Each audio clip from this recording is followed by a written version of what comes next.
Hi. Antibiotic start ചെയ്തിട്ടും പനി കുറയുന്നില്ല എന്നുള്ളൊരവസ്ഥ ചില സന്ദർഭങ്ങളിലെങ്കിലും അങ്ങനെ ഒരു തോന്നൽ നമുക്ക് പലർക്കും തോന്നിയിട്ടുണ്ട് അല്ലേ?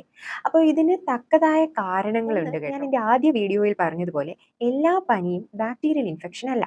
പനി പല കാരണങ്ങൾ കൊണ്ട് വരാം. അത് അണുബാധ കൊണ്ട് വരാം, അണുബാധയല്ലാതെ ഒരുപാട് കാരണങ്ങൾ കൊണ്ട് വരാം. അണുബാധയാണെങ്കിൽ കൂടി ബാക്ടീരിയ തന്നെ എപ്പോഴും അസുഖം ഉണ്ടാക്കണം എന്നില്ല കേട്ടോ.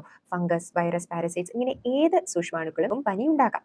അപ്പോൾ ബാക്ടീരിയൽ ഇൻഫെക്ഷൻ അല്ല എങ്കിൽ വെറുതെ ആന്റിബയോട്ടിക് കഴിച്ചാൽ പനി മാറില്ല. അതാണ് രണ്ടാമത്തെ റീസൺ. ഇപ്പോഴും നമ്മുടെ മരുന്നിന് പ്രവർത്തിക്കാനായിട്ടുള്ള ഒരു സമയം വേണം. അപ്പോൾ കുറച്ച് സമയം എടുത്തായിരിക്കും. പിന്നെ ഓരോരുത്തരുടെ ബോഡി ആന്റിബയോട്ടിക്സിനോട് പ്രതികരിക്കുന്ന രീതി.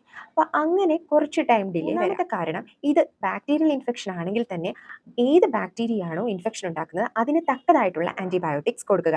ചിലപ്പോൾ ആ ബാക്ടീരിയ മൾട്ടി ഡ്രഗ് റെസിസ്റ്റന്റ് ആകാം. അങ്ങനെയുള്ള സന്ദർഭങ്ങളിൽ നമ്മൾ നോർമലി കൊടുക്കുന്ന ആന്റിബയോട്ടിക്സ് പ്രവർത്തിക്കണം എന്നില്ല കേട്ടോ. അപ്പോൾ ആ സന്ദർഭങ്ങളിലാണ് കൾച്ചർ ആൻഡ് സെൻസിറ്റിവിറ്റി എന്ന് പറയുന്ന ടെസ്റ്റിന്റെ സിഗ്നിഫിക്കൻസ് വരുന്നത്.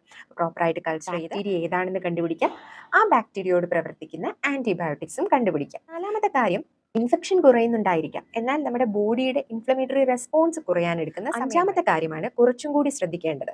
ഇത് ആദ്യം പറഞ്ഞതുപോലെ തന്നെ പനി എന്ന രോഗലക്ഷണം എല്ലായ്പ്പോഴും അണുബാധ കൊണ്ട് വരുന്നതല്ല, അത് മറ്റു കാരണങ്ങൾ കൊണ്ട് വരാം. അതുകൊണ്ട് വിട്ടുമാറാത്ത പനി ഉണ്ടെങ്കിൽ സ്വയം ചികിത്സയോ ആന്റിബയോട്ടിക്കുകൾ മാറി മാറി കഴിച്ചുകൊണ്ടിരിക്കാതെയോ ഒരു ഡോക്ടറെ കാണുക.